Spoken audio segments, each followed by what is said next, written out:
हिंदी खबर ने राज्यसभा सांसद लक्ष्मीकांत वाजपेयी से बातचीत की है। तो देखिए, बातचीत में उन्होंने कहा है कि मुलायम सिंह यादव पूरे देश के राष्ट्रीय नेता हैं।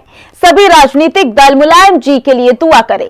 वहीं उन्होंने आगे क्या कुछ कहा, आपको सुनवाते हैं।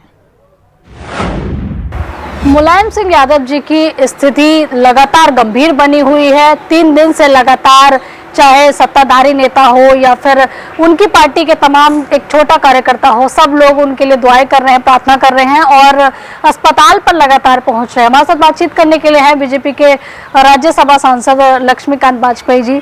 सर, एक राष्ट्रीय नेता जिनको सुभाष चंद्र बोस जी के बाद नेताजी की उपाधि दी गई थी, और आज जब वो जिंदगी और मौत के बीच में जूझ रहे हैं, लगातार लोग जो है प्रार्थनाएं कर रहे हैं, हालत काफी गंभीर बनी हुई है। निश्चित तौर पर मुलायम सिंह जी एक राष्ट्रीय नेता हैं।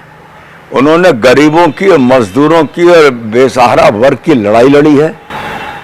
वो शीघ्र स्वस्थ हों और फिर दोबारा से काम करने की स्थिति में, ये मेरी भी भगवान से प्रार्थना है। सर, कल एसपी सिंह बघेल भी गए थे, राज बब्बर गए थे, तमाम नेता वहां पहुंच रहे हैं और हालचाल ले रहे हैं। जयंत चौधरी आज पहुंचे हैं। निश्चित तौर पर राजनीतिक दल का भेदभाव के बिना इस परिस्थिति में सभी को जाना चाहिए। मैं भी कल से लगातार आदरणीय श्री रामगोपाल यादव जी का, आदरणीय श्री अखिलेश यादव जी का और उनके सब सहयोगियों के नंबर मिला रहा हूँ। बात नहीं हो पा रही, नहीं मुझे भी अगर सही पता लग जाता तो मैं स्वयं भी होकर आता। मैं भगवान से प्रार्थना करता हूँ कि वो स्वस्थ हों और हम लोगों का समाज का नेतृत्व बहुत लंबे समय तक करें।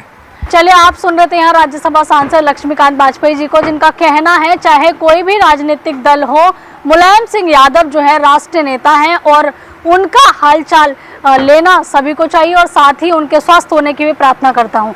कैमरा अजीत के साथ आंचल यादव, हिंदी खबर, नई दिल्ली। हिंदी खबर ने यूपी सरकार में मंत्री दयाशंकर मिश्र से खास बातचीत की। उन्होंने क्या कुछ कहा, आपको सुनवाते हैं। हमारे साथ बातचीत करने के लिए हैं उत्तर प्रदेश सरकार में मंत्री दयाशंकर मिश्र जी।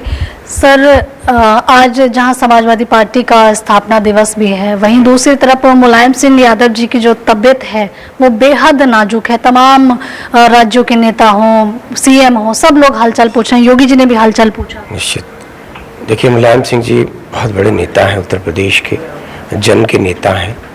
तो निश्चित ही बाबा विश्वनाथ से मेरी भी प्रार्थना है कि बाबा विश्वनाथ उनको स्वस्थ करे जल्दी, और उनसे लोगों की बड़ी उम्मीदें हैं और उनका स्वस्थ रहना, उनकी लंबी उम्र की कामना करते हैं। हम सब चाहते हैं कि वो जल्दी से जल्दी स्वस्थ हों। आज योगी जी ने, देखिए, नवमी का दिन है तो मातृशक्ति की पूजा की है। उनका कहना है कि देखिए, मातृशक्ति की आराधना करने से हमारे देश की जो संस्कृति है उसको बढ़ावा मिलेगा और जो कन्याएं हैं वो हमारे देश की संस्कृति है। देखिए, कहने को तो पितृ सत्तात्मक देश है, लेकिन सदैव शक्ति की उपासना विद्या की देवी सरस्वती है, धन वैभव की देवी लक्ष्मी है, शक्ति की, ताकत की देवी दुर्गा है।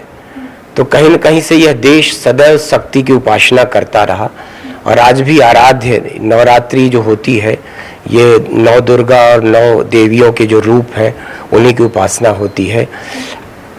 ये एक ऐसा देश है जो अपने देश को भी माँ कहता है, अपनी नदियों को माँ कहता है, गाय को माँ कहता है, वृक्षों को भी पूजा करता है। तो अजीब देश है।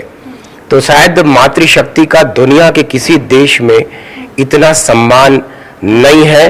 वो भारत ही है जो अपनी माँ को इस कदर पूजता है। तो बच्चियों की पूजा वही तो मातृ रूप होती हैं। ये बच्चियां ही जाके इस देश में, आज भारत की बेटियां जिस कदर दुनिया में भारत का नाम, कोई ऐसी फील्ड नहीं है। घर की जो बेटी बहू घर की इज्जत समझी जाती थी, घरों में कैद करके, आज वो भारत की बेटियां फाइटर प्लेन चलाती हैं, ट्रेन चलाती हैं, कोई ऐसी फील्ड नहीं। तो निश्चित ही मातृशक्ति को जो बढ़ावा इस दौर में माननीय नरेंद्र मोदी जी की सत्ता में उत्तर प्रदेश में मातृशक्ति, उनकी रक्षा के लिए, उनके सम्मान के लिए जिस तरीके से पुलिस बल ने काम किया, जिस तरीके से उनके वरना सड़कों पर चलना दूभर होता था, तो निश्चित ही भारतीय जनता पार्टी से ज़्यादा मातृशक्ति का सम्मान शायद ही कोई राजनीतिक दल करे।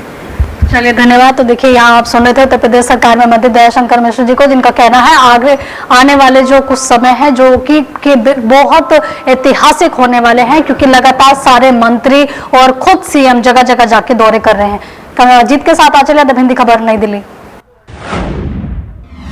हिंदी खबर से बात करते हुए आम आदमी पार्टी से सीनियर लीडर आतिशी ने कहा है कि दशहरे के अवसर पर दिल्ली भर में 3500 से ज्यादा स्थानों पर कूड़े का रावण जलाकर बीजेपी के भ्रष्टाचार को उजागर कर रहे हैं।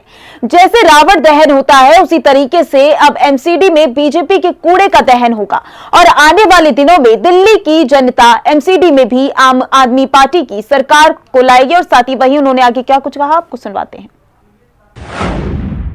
एमसीडी, कूड़ा और गंदगी को लेकर सियासत लगातार अपने चरम पर पहुंच रही है, लेकिन हाँ, दशहरे के इस महापर्व में आम आदमी पार्टी किसका दहन कर रही है, बात कर लेना चाहेंगे आम आदमी पार्टी से। वरिष्ठ यहाँ पे लीडर है आतिशी जी। आतिशी जी, कूड़े के पास आग, दशहरे का इतना बड़ा त्योहार और ऐसे में दहन किस चीज का? देखिए, हमने भारतीय जनता पार्टी के कूड़े के रावण का दहन किया है। जिस तरह दशहरे के दिन रावण का दहन होता है, उसके साथ हर बुराई का दहन होता है, तो अब दिल्ली वालों ने भी मन बना लिया है कि इस बारी एमसीडी में भाजपा का भी दहन कर देना है। क्यों? क्योंकि भारतीय जनता पार्टी ने पिछले 15 साल में दिल्ली को कूड़ा कूड़ा कर दिया है। अब जहाँ जाइए, आप पीछे देखिए, यहाँ पे आपको ढलाव दिख रहे हैं, आप यहाँ पे देखिए तो जहाँ से बच्चे स्कूल जाते हैं वहाँ पर इतनी गंदगी रहती है।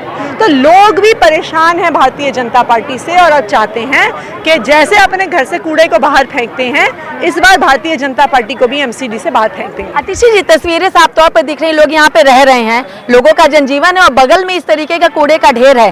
किस तरीके से ऐसे चलता है? ये तो बहुत दुख की बात है। आप पूरी दिल्ली में देखिए कि हर जगह आपको कूड़ा मिल जाएगा। दिल्ली में घुसते ही कूड़े के पहाड़ दिखते हैं। उन कूड़े के पहाड़ की वजह से उस इलाके के लोगों को ना सांस लिया जाता है, ना पानी पिया जाता है, ना रहा जाता है। और इसी तरह 16 कूड़े के और पहाड़ बन रहे हैं। यहीं पर पास में एक नया कूड़े का पहाड़ बनने वाला है। तो दिल्ली की जनता अब सोच रही है कि जिस तरह कूड़े को फेंका जाता है, भारतीय जनता पार्टी को भी एमसीडी से बाहर फेंक देंगे। आतिशी जी, सफाई बहुत ज्यादा जरूरी होती है, क्योंकि दिल्ली राष्ट्रीय राजधानी और ऐसे में कई जगह के देश विदेश से लोग यहाँ पर आते हैं। डेंगू भी लगातार बढ़ रहा है और गंदगी से ही डेंगू के मतलब बीमारियां होती हैं। क्या लग रहा है आपको, आखिर ये सारी चीजें क्यों की जा रही, क्यों दिल्ली की जनता के लिए नहीं सोचा जा रहा? और अगर आम आदमी पार्टी की सरकार एमसीडी में आती है तो किस तरीके से दिल्ली की तस्वीर बदलेगी? देखिए, भारतीय जनता पार्टी के नेता, भारतीय जनता पार्टी के पार्षदों का सिर्फ एक काम है, अपनी जेब भरना। चलिए, बहुत बहुत शुक्रिया। हमने बात की आम आदमी पार्टी से सीनियर लीडर आतिशी से, तो तस्वीरें हम आपको दिखा देना चाहेंगे। ये तस्वीरें रावण दहन की नहीं, ये तस्वीरें एमसीडी में कूड़ा दहन की। और आतिशी ने इस बात को स्पष्ट भी किया है कि इस बार भाजपा का दहन एमसीडी से होगा और आम आदमी पार्टी की सरकार एमसीडी में बनती है तो जैसे शिक्षा और स्वास्थ्य को बेहतर किया गया है, वैसे दिल्ली की तस्वीर भी सफाई को लेकर एक अलग ही दिशा दिखाई देगी। वीडियो जर्नलिस्ट लोकेश के साथ मैं कंचन अरोड़ा, दिल्ली, हिंदी खबर। आम आदमी पार्टी ने दशहरा के अवसर पर दिल्ली भर के 3500 जगहों पर कूड़े के रावण जलाकर बीजेपी एमसीडी के खिलाफ प्रतीकात्मक प्रदर्शन किया है। आप विधायक संजीव झा, आतिशी और दुर्गेश पाठक ने अपनी अपनी विधानसभा बुराड़ी, कालकाजी और राजेंद्र नगर में कूड़े का रावण जलाया है।